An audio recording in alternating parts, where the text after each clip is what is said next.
એ સુરત શહેરની અંદર વિશ્વ નેતા ભારતીય તમામ ભારતીયોના દિલની અંદર જેમનું નામ ગુંજે છે એવા આદરણીય નરેન્દ્રભાઈ મોદી સાહેબ જે સુરતની ધરતી પર આજે બે મહત્વના લોકાર્પણ કરવા આવી રહ્યા છે ડાયમંડ બુર્સ તો દુનિયાની અંદર સૌથી કોસ્ટલી કમર્શિયલ હબ જ્યારે સુરતની અંદર આજે લોકાર્પણ થઈ રહ્યું છે ત્યારે આ સુરતની આન અને શાન છે અને ગુજરાતની પણ કુલ મળીને ભારતને એક નવી દિશા ભારત એક નવી ઇકોનોમિક ડેવલપ થઈ રહ્યું છે ત્યારે 5 ટ્રિલિયન ઇકોનોમિકની અંદર ગુજરાતનો 10% હિસ્સો જ્યારે છે આ હિસ્સો વધી અને રાષ્ટ્ર નિર્માણમાં સુરત પોતાનું શ્રેષ્ઠ યોગદાન આપશે।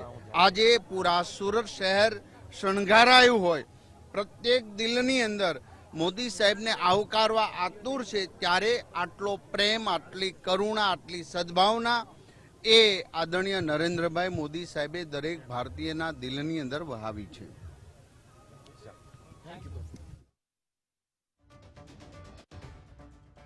આનંદ પટણી પાસેથી આનંદ, અત્યારે ભારતીય જનતા પાર્ટીના તમામ કાર્યકર્તાઓ નાનેથી લઈ અને મોટા સુધી તમામ કાર્યકર્તા અને સાથે સાથે લોકોમાં કેવો ઉત્સાહ?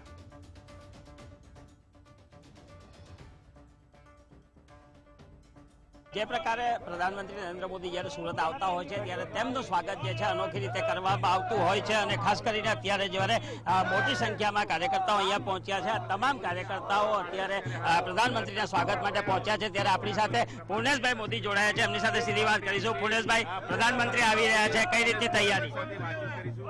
આજે સુરત માટે આજનો દિવસ સુવર્ણ અક્ષરે લેખાશે। સુરતને હિન્દુસ્તાનનું નંબર 1 આર્થિક પાટનગર બનાવવા માટે જે ડેવલપમેન્ટની જરૂર હતી એ આદરણીય નરેન્દ્રભાઈ મોદી સાહેબે પૂરી કરી રહ્યા છે અને આગળ વધારી રહ્યા છે। ત્યારે સુરતની 75 લાખની જનતા સદીઓ સુધી આ મોદી સાહેબના વિકાસને ભૂલશે નહીં। નંબર પહેલી વાત કે સુરતને વૈશ્વિક કક્ષાનું શહેર બનાવવા માટે આદરણીય નરેન્દ્રભાઈ મોદી સાહેબ જે જહેમત ઉઠાવી રહ્યા છે એમને હું લાખ અભિનંદન પાઠવું છું। નંબર 2 કે સુરતની એક જમાનામાં કોંગ્રેસના શાસનમાં 2004થી 2014 ભ્રષ્ટ કોંગ્રેસનું શાસન એક પણ ફ્લાઇટ સુરતને આપવામાં આવતી નહીં હતી, પ્લેન રોકો આંદોલન કરવું પડતું હતું અને આજે મોદી સાહેબના 10 વર્ષના સુશાસનના ગાળામાં અનેક સુરતની કનેક્ટિવિટી હિન્દુસ્તાનના અનેક શહેરો જોડે થઈ અને આજે મહત્વનો દિવસ એટલા માટે છે કે સુરતની કનેક્ટિવિટી હવે વિશ્વના અનેક શહેરો અનેક દેશો જોડે થવાની છે।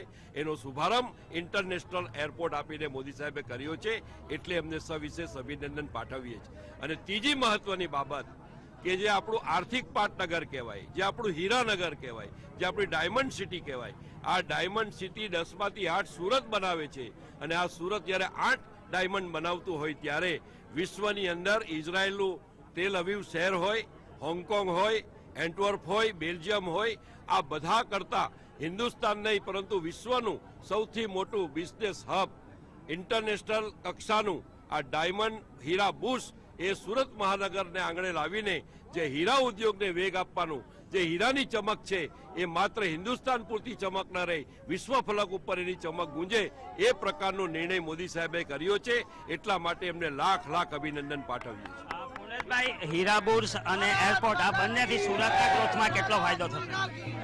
આખું વિશ્વ જે પ્રાચીન કહેવત હતી ને કે સુરત સોનાની મૂરત, સુરતનું જમણ ને કાશીનું મરણ, અને સુરત એ સોને કી ચીડિયા જે અંગ્રેજો અહીંયા આવ્યા હતા પ્રથમ વખત 84 બંદર સુવાલી બંદરે 84 વાવટા લાગતા હતા, એ જ પ્રમાણે ફરીથી સુરત આજે વિશ્વના અનેક દેશો અનેક શહેરો જોડે કનેક્ટિવિટી કરીને આર્થિક ઉપાર્જન, રોજગાર, વેપાર, ધંધા એને એટલી મોટી તીવ્ર દિશા આપવાનું કામ મોદી સાહેબે કર્યું છે, એટલે સુરતનો વિકાસ હવે કોઈ રોકી શકે એમ નથી અને મોદી સાહેબના નેતૃત્વમાં સુરત વૈશ્વિક ફલક ઉપર સુરતનું નામ રોશન કરશે એવો મને ચોક્કસ વિશ્વાસ છે।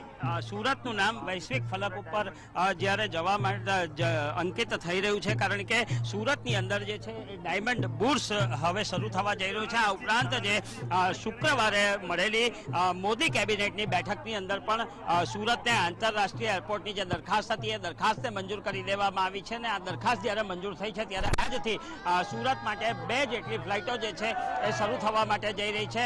પ્રથમ ફ્લાઇટ જે છે સુરતથી દુબઈ અને બીજી ફ્લાઇટ છે સુરતથી હોંગકોંગની ફ્લાઇટ સુરતને આજથી મળવા માટે જઈ રહી છે.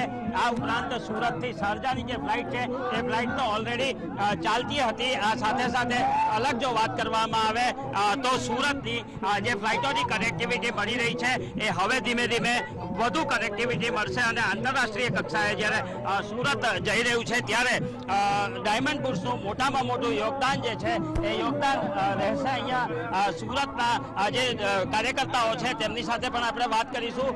કેટલો ઉત્સાહ તેમનામાં દેખાઈ રહ્યો છે એ પણ જોઈશું. શું કહેશો, આજે પ્રધાનમંત્રીઓ આવી રહ્યા છે, કેટલો ઉત્સાહ? સુરતમાં જ્યારે પણ પ્રધાનમંત્રી આવે છે ઘણેરો ઉત્સાહ આવે છે. જ્યારે જ્યારે આવે છે અનેક પ્રકારની સોગાદો સુરત માટે આવે છે. ગઈકાલ 2 દિવસ પહેલા જ સુરત એરપોર્ટને જે વર્ષોથી માંગ હતી એવા ઇન્ટરનેશનલ એરપોર્ટનો દરજ્જો પણ કેન્દ્ર સરકારે આપવામાં આવ્યો છે. નરેન્દ્રભાઈ આવે સુરતમાં અનેક સોગાદો લઈને આવે છે. હંમેશા દરેક સુરતીજનો આજે એમના સ્વાગત માટે રોડ પર ઉતરી ગયા છે અને સુરત ડાયમંડ બુર્સ જે સૌથી મોટું કોમર્શિયલ એક ઓફિસ બની રહી છે વિશ્વની, તેના ઉદઘાટન પ્રસંગે આવી રહ્યા છે એટલે સુરત માટે ખૂબ જ ખુશીની લાગણી છે. સુરતીઓમાં એક ઉત્સાહની લાગણી જોવા મળી રહી છે. અનેક કાર્યકર્તાઓ પણ આપણી સાથે છે. શું કહેશો, પ્રધાનમંત્રી આવી રહ્યા છે? जो राम को लाए हैं हम उनको लाएंगे, जो राम को लाए हैं हम उनको लाएंगे, 2024 में फिर से हम भाजपा लाएंगे, 2024 में फिर से हम मोदी जी को लाएंगे. हर हर मोदी, घर घर मोदी, हर हर मोदी, घर घर. દરેક કાર્યકર્તાઓ છે, કાર્યકર્તાઓમાં અનેરો ઉત્સાહ જોવા મળી રહ્યો છે. પ્રધાનમંત્રીને એક ઝલક મેળવવા માટે અહીંયા આવ્યા છો, શું કહેશો આજે? બહુ સારું લાગે છે બધાને જોઈને અને નરેન્દ્ર મોદીજી ખૂબ સરસ કામ કર્યું છે અને આગળ બી અમે એમને પણ સપોર્ટ કરશું. પ્રધાનમંત્રીનું કયું કામ તમને ગમે છે? એક તો પહેલું સ્વચ્છતા છે, બહુ સારું કામ કરી રહ્યા છે તો એના લીધે અમને ઘણું મોટિવેશન મળે છે અને યુવાનો માટે બી ઘણી બધી સારી એવી એક્ટિવિટીઝ અને કરે છે. ઘણું સારું. પ્રધાનમંત્રી નરેન્દ્ર મોદીનું સ્વચ્છતાનું જે કાર્ય છે, સ્વચ્છતાનું કાર્ય અહીંયા જે બધા લેડીઝો આવ્યા છે, મહિલાઓ આવ્યા છે તેમને ગમી રહ્યું છે અને ખાસ કરીને જ્યારે પ્રધાનમંત્રી સુરત ખાતે આવી રહ્યા છે ત્યારે તેમના સ્વાગતની જે તૈયારી છે એ તૈયારીઓ અહીંયા કરવામાં આવી છે અને ભવ્યાથી ભવ્ય સ્વાગત પ્રધાનમંત્રીનું થાય તેવું લાગી રહ્યું છે. અને અત્યારે ખાસ કરીને પ્રધાનમંત્રી જે છે એ થોડી જ ક્ષણોની અંદર સુરત એરપોર્ટ ઉપર આવશે. ત્યાં એરપોર્ટના ટર્મિનલ બિલ્ડિંગનું ઉદ્ઘાટન કરશે અને એરપોર્ટ ટર્મિનલ બિલ્ડિંગનું ઉદ્ઘાટન કર્યા બાદ તેઓ આ માર્ગ ઉપરથી જશે ડાયમંડ બુર્સ તરફ અને ડાયમંડ બુર્સ ઉપર જતા પહેલા તેમનું અહીંયા ભવ્યાથી ભવ્ય સ્વાગત કરવામાં આવશે. જી બિલકુલ આનંદ, લોકોનો ઉત્સાહ 7મા આસમાને અત્યારે દેખાઈ રહ્યો છે, પરંતુ હાલ જે મોટી સંખ્યામાં લોકો ઉપસ્થિત છે, સુરક્ષા વ્યવસ્થા પણ અહીંયા ખૂબ વધારે મહત્વની થઈ છે. સુરક્ષા વ્યવસ્થાને લઈને કોઈ માહિતી કે કેમ?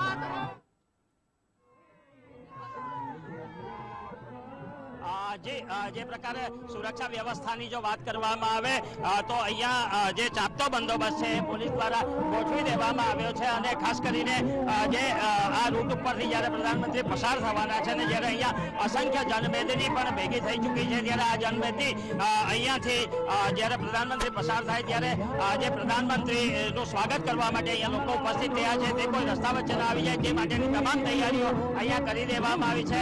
ચુસ્ત સુરક્ષા બંદોબસ્તની સાથે પ્રધાનમંત્રીનો કાફલો જે છે અહીંયાથી ડાયમંડ બુર્સ તરફ રવાના થશે. જ્યાં પણ જોવામાં આવે ત્યાં પોલીસ અને પોલીસ દેખાઈ રહી છે એટલે કે જે સુરક્ષા બંદોબસ્ત છે એ પણ ચાપતો કરી દેવામાં આવ્યો છે અને ખાસ કરીને જ્યારે પ્રધાનમંત્રી સુરત ખાતે આવી રહ્યા છે ત્યારે તેમનું આટલી મોટી સંખ્યામાં સ્વાગત થઈ રહ્યું છે અને પ્રધાનમંત્રીનું જ્યારે સ્વાગત કરવામાં આવતું હોય છે ત્યારે બંદોબસ્ત પણ એ પ્રકારનો લોખંડી દેખાઈ રહ્યો છે. સુરત એરપોર્ટથી લઈને અહીંયા સુધીની વાત જો કરવામાં આવે તો અત્યારે સમગ્ર રસ્તા ઉપર 3000 પોલીસ કર્મચારીઓની સાથે ટીઆરબી જવાનો ઉપરાંત જે પ્રોબેશનર આઈપીએસ એસીપી કક્ષાના અધિકારીઓ સહિતના તમામ અધિકારીઓ અત્યારે જે છે રસ્તા ઉપર મોજૂદ છે અને પ્રધાનમંત્રીની સુરક્ષા કરી રહ્યા છે. જી આનંદ, જોડાયેલા રહેજો, આપની પાસેથી વધુ માહિતી મેળવીશું.